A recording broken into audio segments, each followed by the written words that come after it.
Hello everyone, my name is Manisha Singh and welcome to the e-commerce guru channel. In this video we will talk about what is category approval. इस video में हम जानेंगे कि कौन कौन सी ऐसी restricted category होती हैं Amazon पर जिसके अंडर अपने प्रोडक्ट्स को सेल करने के लिए आपको ऐसे कौन से डॉक्यूमेंट्स रिक्वायरमेंट होती है. Those who are already selling on Amazon and know what is category approval, still उन्हें बहुत सारी confusion होती है category approval को लेके. And those who are very new to this selling world don't know anything about category approval, documents requirement and restricted category, etc. etc. So this video for you, because in this video I will explain you all these things in very briefly. So इस video को and तक जरूर देखिए. आगे बढ़ने से पहले अगर आपने अभी तक ई कॉमर्स गुरु चैनल को सब्सक्राइब नहीं किया है तो जल्दी से चैनल को सब्सक्राइब करें और बेल आइकन को हिट करना ना भूलें ताकि हमारी हर वीडियोस की अपडेट आपको मिलती रहे. तो चलिए स्टार्ट करते हैं. और हाँ, अगर आप Amazon पर अपने प्रोडक्ट्स को सेल करते हो और कोई भी तरह की हेल्प चाहते हो तो आप हमसे इस नंबर पे कांटेक्ट कर सकते हो और हेल्प आपके पास पहुंच जाएगी. प्लस अगर आप Amazon सीखना चाहते हो, Amazon FBA और Amazon ट्रेनिंग लेना चाहते हो तो www.ecommerceguru.com पे अपने कोर्स को एनरोल कर सकते हो. तो चलिए स्टार्ट करते हैं. Now let's talk about what is category approval on Amazon Seller Central account. See, Amazon पर जब आप अपने प्रोडक्ट्स को सेल करते हो तो उस टाइम Amazon पर कुछ ऐसी रिस्ट्रिक्टेड कैटेगरीज होती हैं जिसके अंडर आपको अपने प्रोडक्ट्स को सेल करने के लिए कुछ अप्रूवल लेना होता है Amazon से. जैसे डॉक्यूमेंट्स, कुछ ऐसे डॉक्यूमेंट्स आपको सबमिट करने पड़ते हैं, कुछ लाइसेंस सबमिट करने पड़ते हैं. आगे हम वीडियो में बात करेंगे कि वो कौन कौन से होते हैं और कौन कौन सी कैटेगरी में. सबसे पहले समझते हैं कि कैटेगरी अप्रूवल क्यों चाहिए होता है. Why do we require this approval to sell in the certain type of restricted categories or the product types on the Amazon. और हम अभी ये भी बात करेंगे कि कौन कौन सी ऐसी रिस्ट्रिक्टेड कैटेगरीज होती हैं जिसके अंदर आप अगर अपने प्रोडक्ट को सेल कर रहे हो तो उसमें आपको अप्रूवल लेना होगा. सबसे पहले जानते हैं कि अप्रूवल की रिक्वायरमेंट ही क्यों होती है. Because customer safety is the first and the important और a very important thing for the Amazon. Amazon अपनी कस्टमर की सेफ्टी के लिए सबसे बहुत ज़्यादा कॉन्शियस होता है. वो अपनी कस्टमर की सेफ्टी का हमेशा ख्याल रखता है. इसीलिए कैटेगरी की अप्रूवल लेना हमें ज़रूरी होता है अगर हम अपने प्रोडक्ट्स को Amazon पर सेल कर रहे हैं. Customer needs to be very confident that they will find comprehensive selections of the safe products, reliable products and some compliant products on the Amazon.in or Amazon.com, anything. And और इन सारी certain products type की और product category की और brands की अगर आप इन सभी चीज़ों में अपने प्रोडक्ट्स को सेल कर रहे हो तो आपको एडिशनल डॉक्यूमेंट्स, परफॉर्मेंस चेक्स और अदर क्वालिफिकेशंस, लाइसेंस आपको Amazon पे सबमिट करने पड़ेंगे. अब जानते हैं कौन कौन सी कैटेगरीज होती हैं. नंबर 1 कैटेगरी हो गया आपका automotive and safety accessories. In case अगर आप ऑटोमेटिव एंड सेफ्टी कैटेगरीज में डील करते हो, अगर आपके जो प्रोडक्ट्स हैं वो हेलमेट है या फिर कार सीट्स है या कोई भी कार एक्सेसरीज या ऑटोमेटिव एक्सेसरीज में आपके पास कोई प्रोडक्ट है और आप उसे Amazon पे सेल करना चाहते हो तो आपको इनवॉइस सबमिट करना होगा. आपके प्रोडक्ट की all side of images of the product और पैकेजिंग सबमिट करना होगा. All sided of images of the product और पैकेजिंग से मेरा मतलब है, मान लीजिए आपके पास हेलमेट है तो हेलमेट की हर साइड की पिक्चर, फ्रंट बैक हर साइड की पिक्चर और उसकी पैकेजिंग की पिक्चर आपको Amazon पे सबमिट करना पड़ेगा. उसके साथ में आपको उसका इनवॉइस भी सबमिट करना पड़ेगा. ये रिक्वायरमेंट होती है ऑटोमेटिव एंड सेफ्टी एक्सेसरीज की. ये सिर्फ एग्जाम्पल के लिए मैंने कार सीट्स और हेलमेट प्रोडक्ट रखा है. इसमें बहुत सारे अलग अलग टाइप के प्रोडक्ट्स होते हैं. आप अगर आपके ऑटोमेटिव और सेफ्टी एक्सेसरीज से रिलेटेड कोई प्रोडक्ट है तो आप Amazon पे जाके इसे चेक कर सकते हैं. Number 2, baby products category. See baby product हम नाम से ही समझ सकते हैं कि काफ़ी ज़्यादा सेंसिटिव कैटेगरी है, काफ़ी ज़्यादा सेंसिटिव प्रोडक्ट है। तो इसके लिए डेफिनेटली कुछ एडिशनल रिक्वायरमेंट्स की ज़रूरत तो पड़ेगी ही, सेफ्टी की ज़रूरत पड़ेगी ही। अगर आप बेबी से रिलेटेड कोई डाइपर्स या फिर फूड या फिर फीडिंग एक्टिविटी गियर्स या कुछ भी आप ऐसे सेल कर रहे हो अमेजन पर, तो इसमें ऊपर के 3 जो हैं जैसे एक्टिविटी गियर, डायपरिंग और स्ट्रॉलर्स एंड द कैरियर्स, उसमें आपको सिर्फ सिंपल से इनवॉइस और all side of images and the of product and the packaging submit करना पड़ेगा। लेकिन अगर आप बेबी की कोई फूड को अमेजन पर सेल कर रहे हो, कुछ भी हो सकता है, बेबी के जो साइलेक्स होते हैं और किसी भी तरीके का ऐसा कोई फूड कंज्यूमिंग है जो बेबी को हम देते हैं, जो बेबी कंज्यूम्स करते हैं, तो उसके लिए आपको invoice, food declaration, FSSAI licence, all sided images of the product packaging और BIS लाइसेंस। BIS लाइसेंस बहुत ही सर्टीन, बहुत ही मतलब बहुत ही कम कैटेगरीज के लिए चाहिए होता है। पर मेनली आपका अगर आप फूड अमेजन पे सेल कर रहे हो, तो चाहे वो बेबी फूड हो या कोई भी फूड हो, आपको फूड डिक्लेरेशन और FSSAI लाइसेंस देना ही पड़ेगा। It's very very important. जैसे कि मैंने आपको पहले बताया, फूड एंड ग्रॉसरी, अगर कुछ भी मान लीजिए आप फूड एंड ग्रॉसरी में अगर आप स्नैक्स हो गए या कोई बिस्किट्स हो गई या फिर कुछ राइस हो गए, दाल हो गई, या और भी कोई भी फूड कंज्यूमिंग आइटम्स आप देख सकते हो, एग्जाम्पल के तौर पे मैंने डाला है। अगर आप वो अमेजन पर सेल कर रहे हो तो आपको फूड डिक्लेरेशन और FSSAI लाइसेंस को सबमिट करना पड़ेगा। बेबी फूड के लिए मैं आपको ऑलरेडी बता चुकी हूँ। सो क्यों इसको सबमिट करना पड़ता है? क्योंकि फूड जो है वो और बहुत ही ज़्यादा सेंसिटिव चीज़ है। क्योंकि अगर आपका कोई भी कस्टमर उसे कंज्यूम कर रहा है और वो वो सिक्योर नहीं है, वो सेफ नहीं है, या उसके उसका कोई लाइसेंस नहीं है, और आप कोई भी उसे सेल कर देता है और उसे कोई कंज्यूम कर लेता है, और इन केस उसे कुछ उसे कोई प्रॉब्लम हो जाती है, तो फिर उसमें अमेजन को लोग ब्लेम करेंगे। इसीलिए अमेजन इस चीज़ को पहले ही सेलर से मांग लेता है अगर वो इस तरीके की कोई आइटम या प्रोडक्ट अमेजन पर सेल कर रहा है। इसे बनाने में ज़्यादा टाइम नहीं लगता, ये बहुत ईजी होता है, ऐसा कुछ नहीं है। नेक्स्ट कैटेगरी हमारी आ गई health, hygiene and medicine. In case अगर आप कोई भी मेडिसिन या फिर कोई हाइजीनिक, या कि जैसे लास्ट कुछ टाइम से कोविड आ गया था, तो हेल्थ से रिलेटेड मास्क, सैनिटाइजर्स और मेडिसिन्स वगैरह, लोग काफ़ी ज़्यादा हेल्थ कॉन्शियस हो गए थे। एक्सरसाइज और अपनी हेल्थ को लेके काफ़ी ज़्यादा काफ़ी ज़्यादा कॉन्शियस हो गए थे, इसलिए वो काफ़ी चीज़ें परचेज़ करने लगे थे। तो काफ़ी ट्रेंड में भी था कुछ टाइम से ये वाली कैटेगरी। तो अगर इन केस आप इन सारे प्रोडक्ट्स को सेल करते हो अमेजन पे, तो आपको इनवॉइसेस और all side of images of the product और पैकेजिंग को सबमिट करना पड़ेगा। और अगर आप डाइटरी सप्लीमेंट्स सेल कर रहे हो, सेल कर रहे हो, तो आपको इनवॉइस और फूड डिक्लेरेशन करना पड़ेगा। लेकिन अगर आप कोई आयुर्वेदिक प्रोडक्ट सेल कर रहे हो, बहुत सारे आयुर्वेदिक प्रोडक्ट्स होते हैं, आयुर्वेदिक मेडिसिन्स होती हैं, या आयुर्वेदिक से रिलेटेड कुछ भी चीज़ें होती हैं, अगर आप वो सेल कर रहे हो, तो आपको आयुष ड्रग लाइसेंस को अमेजन पर सबमिट करना पड़ेगा। Ayush drug licence ayurvedic products के लिए लाइसेंस होता है, जो आपको अमेजन पर सबमिट करना पड़ेगा। नेक्स्ट कैटेगरीज है हमारी किचन एंड टूल्स और टॉयज। ये इसके लिए नॉर्मल कैटेगरीज हैं, तो इसके लिए हमें इमेजेस और the all sided of images of the product और पैकेजिंग सबमिट करना पड़ेगा दोनों के लिए। अदर कैटेगरीज हो गई सिल्वर ज्वेलरी अगर आप अमेजन पे सेल कर रहे हो, तो आपको इनवॉइस और सिल्वर प्योरिटी सर्टिफिकेट सबमिट करना पड़ेगा।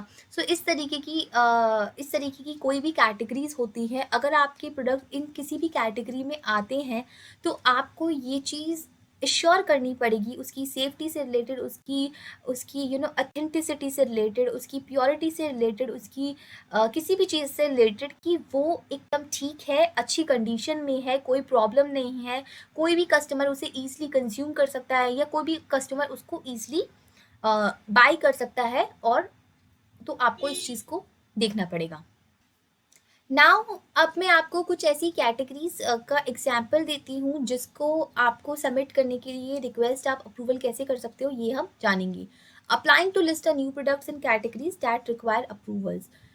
आप ये देख सकते हैं इसमें बोला है to add a new product to Amazon catalogue in one of the categories with restriction listed below, please follow the link to the application and submit the required information related to your product. उस particular category के में या उस particular product में क्या required information मांगी है ये आपको सबमिट करना पड़ेगा। ग्रॉसरी एंड गवर्नमेंट फूड को हम देखते हैं पहले। मान लीजिए कि आपकी कैटेगरी है ग्रॉसरी से कुछ भी रिलेटेड, तो अगर आप उस कैटेगरी के अंडर सेव करते हो तो कौन कौन सी मैंडेटरी मैंडेटरी रिक्वायरमेंट्स होती है जो आपको सबमिट करनी पड़ती है। All the requirements and documented listed in serial number. सबसे पहले आपको FSSAI लाइसेंस ये आपको सबमिट करना पड़ता है और वो कौन सी कंडीशंस में होना चाहिए। FSSAI licence should be in your name and your company name. आपका FSSAI लाइसेंस में आपका नेम और आपकी कंपनी का नेम होना चाहिए। FSSAI licence should be valid for more than 2 months at the time of requesting और अप्रूवल। ठीक है, वो वैलिड होना चाहिए मोर देन 2 months और जब आप रिक्वेस्टिंग कर रहे हैं अप्रूवल के लिए। The scope of the license should be included all food products and or food products categories that you intended to list on the Amazon. In case of the proprietary foods or terms, proprietary food should be specified against a food products category subcategory. ठीक है, इसमें ये कि आपको देखना पड़ेगा कि आपकी कैटेगरी के अंदर जो भी आप फूड प्रोडक्ट्स और उस कैटेगरीज में सेव कर रहे हो वो लिस्टेड हो। ठीक है, सेकेंड आता है हमारा डिस्प्ले और FSSAI licence number on the Amazon store front. जब आप Amazon पर कुछ फूड रिलेटेड प्रोडक्ट्स को सेल करते हो तो आप देखते होगे कि उस प्रोडक्ट का उस फूड प्रोडक्ट का लाइसेंस नंबर आ रहा होता है। ठीक है, तो वो आपको Amazon स्टोर फ्रंट पे सबमिट करना होगा। As per the FSSAI regulation, it is mandatory for a seller to display the FSSAI license number on an e-commerce marketplaces.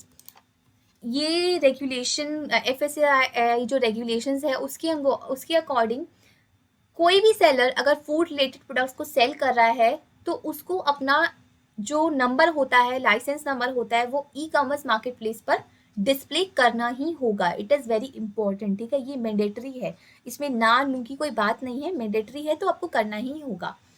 Number 2, please click here to update the FSSAI number और learn to display FSSAI number. ये आपको बताएगा कि इसमें आप click करके देख सकते हो कि किस तरीके से आपका FSSAI लाइसेंस आप अपडेट कर सकते हो। यहाँ पे आप देख सकते हो ये FSSAI नंबर है। ठीक है, आपको यहाँ पे जाके अपना FSSAI डाल के उसको सेव करना पड़ेगा। उसके बाद आते हैं list of ASIN or products that you are applying to sell, their shelf life, storage temperature, if products are organic, imported, etc. इसका मतलब ये है कि आपको ये सब चीज़ें लिस्ट करनी पड़ेंगी अपने प्रोडक्ट्स की जिसके लिए आप अप्लाई कर रहे हो। उसकी शेल्फ लाइफ कितनी है। ऑब्वियसली कोई फूड रिलेटेड प्रोडक्ट है तो उसका कुछ ना कुछ शेल्फ लाइफ तो होगी 90 days और कुछ भी हो सकता है, राइट। तो वो देखना पड़ेगा। उसका स्टोरेज टेम्परेचर क्या है, क्या वो कोई ऐसा प्रोडक्ट है जिसको हम फ्रीज़र में स्टोर करते हैं या कोई कुछ ऐसा प्रोडक्ट है जो नॉर्मल टेम्परेचर पे रहता है, वो आपको देखना पड़ेगा। इफ़ प्रोडक्ट्स आर ऑर्गेनिक, कोई ऑर्गेनिक प्रोडक्ट है, इम्पोर्टेड है या कुछ भी है, ठीक है, एज पर दिस टेम्पलेट आपको वो चीज़ देखनी पड़ेगी, वो लिस्ट करनी पड़ेगी। Food declaration as per the template, हम food declaration as per the template देख लेते हैं। आपका फूड डिक्लेरेशन है, बेसिकली ये जो है आपका फूड डिक्लेरेशन है कि हाँ आप डिक्लेयर कर रहे हो कि आपका फूड एकदम सेफ है, सिक्योर है, ईजिली कंज्यूमेबल है, इस तरीके से। ठीक है, images of the product in accordings to the guidelines mentioned in the image guideline for the food ASIN help page and listing today. अब क्या होता है जब हम अपने फूड को अमेज़न पे सेल करते हो तो उसकी एक प्रॉपर इमेज गाइडलाइंस होती है फूड ASIN के अकॉर्डिंग, वो भी हम देखेंगे। एक्चुअली ये बहुत ही एक डिटेल में समझने वाली चीज़ है, तो इस पे मैं एक काम करूँगी, इस पे मैं एक नेक्स्ट वीडियो बनाऊँगी image guideline for food ASIN के बारे में और इसको ब्रीफली समझाऊँगी। इसमें आपको बताया गया है कि आपकी जो इन्फॉर्मेशन है, जो आपका लेबल है, वो किस तरीके से होना चाहिए, लोगो किस तरीके से होना चाहिए। एग्जाम्पल्स दिए हैं कि अगर आपकी फूड इस तरीके से है तो आप उसको उसकी इमेजेस आप कैसे अमेजन पे डालोगे, टॉप इमेज, बॉटम इमेज किस तरीके से होनी चाहिए आपकी फूड आइटम्स की, राइट। सो ये पूरे एग्जाम्पल्स दिए हैं, तो मैं आपको इसको नेक्स्ट वीडियो में अच्छे से एक्सप्लेन करूँगी। आपको वैलिड परचेज इनवॉइस, आपको इनवॉइस भी इस पे डालना पड़ेगा। और ये कुछ एडिशनल रिक्वायरमेंट्स है, please refer to the below table to understand the additional document requirements. Imported products के लिए, ऑर्गेनिक प्रोडक्ट्स के लिए, चॉकलेट्स के लिए, कंडेंस्ड मिल्क के लिए, standard grade skimmed milk powder के लिए, एक्स्ट्रा ग्रेड स्किम्ड मिल्क के लिए, पैकेज ड्रिंकिंग वाटर के लिए। सो ये अलग अलग टाइप की हमारी अदर टाइप की रिक्वायरमेंट्स है जो आपको देनी पड़ती है। जैसे कि जैसे आप अगर मान लीजिए कि आप कोई ऑर्गेनिक प्रोडक्ट्स को सेल कर रहे हो, या मान लीजिए आप कोई चॉकलेट्स अमेज़न पे डाल रहे हो, ठीक है, तो आपको ये चीज़ एडिशनल लिस्टिंग रिक्वायरमेंट्स में आपको क्या देना पड़ेगा, you have to declare on your letter head that you will ship the chocolate using gel packs so that chocolates do not melt during the transit. आपको ये चीज़ डिक्लेयर देना पड़ेगा अपने लेटर हेड पे कि जो आप चॉकलेट शिप कर रहे हो अमेजन फुलफिलमेंट सेंटर में, या है ना, तो जो वो है वो जेल पैक्स के अंदर है, आप यूजिंग जेल पैक्स, उसके लिए आप जेल पैक्स का यूज़ कर रहे हो ताकि जो चॉकलेट्स हैं वो मेल्ट ना हो, ठीक है। इस तरीके की अलग अलग, अब मान लीजिए कि आप कुछ कंडेंस्ड मिल्क आप अमेजन पे डाल रहे हो, ठीक है, तो आपको BIS सर्टिफिकेट देना पड़ेगा, ठीक है। BIS सर्टिफिकेट क्या होता है, it's a bureau of Indian standard licence. तो उसका आपको वो जगह, अगर आप मिल्क या फिर इस तरीके का ड्रिंकिंग या कोई नेचुरल मिनरल वाटर आप अमेजन पे डाल रहे हो तो आपको BIS सर्टिफिकेट देना पड़ेगा, ठीक है। प्रोडक्ट शेल्फ लाइफ क्या होती है, ये इसमें प्रॉपर अच्छे तरीके से एक्सप्लेन किया है, ठीक है। टेम्परेचर सेंसिटिव प्रोडक्ट्स भी होते हैं कुछ, उसमें ये होता है कि listing and sell the temperature sensitive products is through an invite only model at this point. मतलब अगर आप कोई टेम्परेचर सेंसिटिव प्रोडक्ट्स को अमेजन पे डालो तो वो सिर्फ इनवाइट ओनली मॉडल पे आता है। Invited sellers are allowed to list temperature sensitive food products only after physical verification of necessary license documents QC process in the accordance with the guidance provided in the schedule 4 of the food safety and standard। मतलब अगर आप इस तरीके की कोई temperature sensitive products Amazon पे cell कर रहे हो तो हर कोई से नहीं कर सकता, सिर्फ इनवाइटेड सेलर्स को ही अलाउ होता है, और उसकी भी प्रॉपर बैकग्राउंड वेरिफिकेशन किया जाता है कि मतलब वो प्लेस कैसा है और किस तरीके से कौन से टेम्परेचर सेंसिटिव प्रोडक्ट्स हैं, क्या नेसेसरी लाइसेंस है उसके लिए। सो ये पूरी उसकी डॉक्यूमेंट वेरिफिकेशन किया जाता है पूरी तरीके से, ठीक है। ओके, नाउ यू नो कि ये सारी रिक्वायरमेंट्स हमें चाहिए होती है अमेजन पर अपनी फूड कैटेगरी या किसी भी कैटेगरी में डॉक्यूमेंट सबमिट करने के बाद। इसके बाद आपको एप्लीकेशन को सबमिट करने के लिए यहाँ पे रिक्वेस्ट अप्रूवल पे क्लिक करके वहाँ पे अपने डॉक्यूमेंट्स और सब चीज़ डाल के आपका प्रोसेस पूरा कंप्लीट हो जाएगा। सो नाउ यू नो कि ये सारे रिस्ट्रिक्टेड प्रोडक्ट्स होते हैं अमेजन पर। मैं आपको एक और चीज़ दिखाना चाहती हूँ,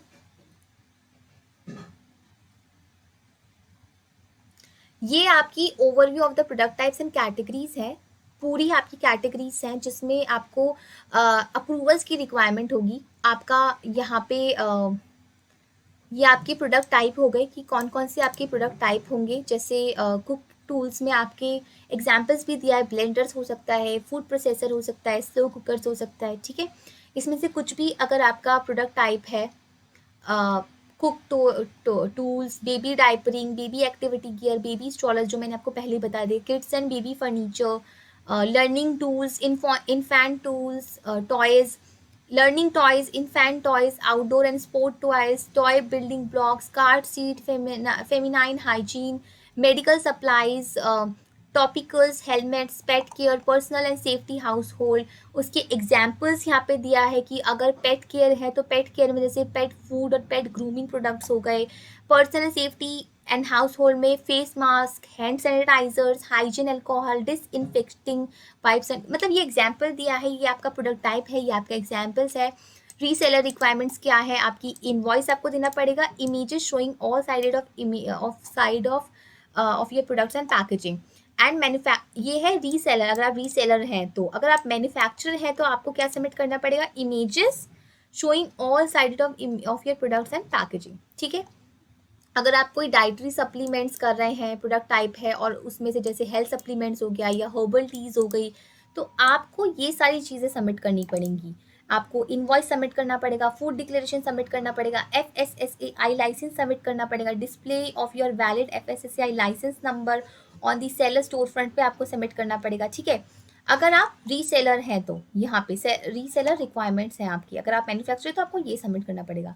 आयुर्वेदिक प्रोडक्ट है तो कुछ इस तरीके से आपको सबमिट करना पड़ेगा, आयुष ड्रग लाइसेंस है ना, इनवॉइस, ये सब चीज़ें आपको सबमिट करना पड़ेगा। बेबी फूड अगर आपका कोई कैटेगरी है, ये वाले प्रोडक्ट्स हैं तो आपको ये सारी चीज़ें सबमिट करनी पड़ेगी। सिल्वर ज्वेलरी है, जैसे सिल्वर बैंगल्स हो गए, पेंडेंट्स हो गए, कोई इयरिंग्स हो गई, ठीक है, तो इसमें आपको सिल्वर प्योरिटी सर्टिफिकेट को सबमिट करना पड़ेगा, इनवॉइस को सबमिट करना पड़ेगा।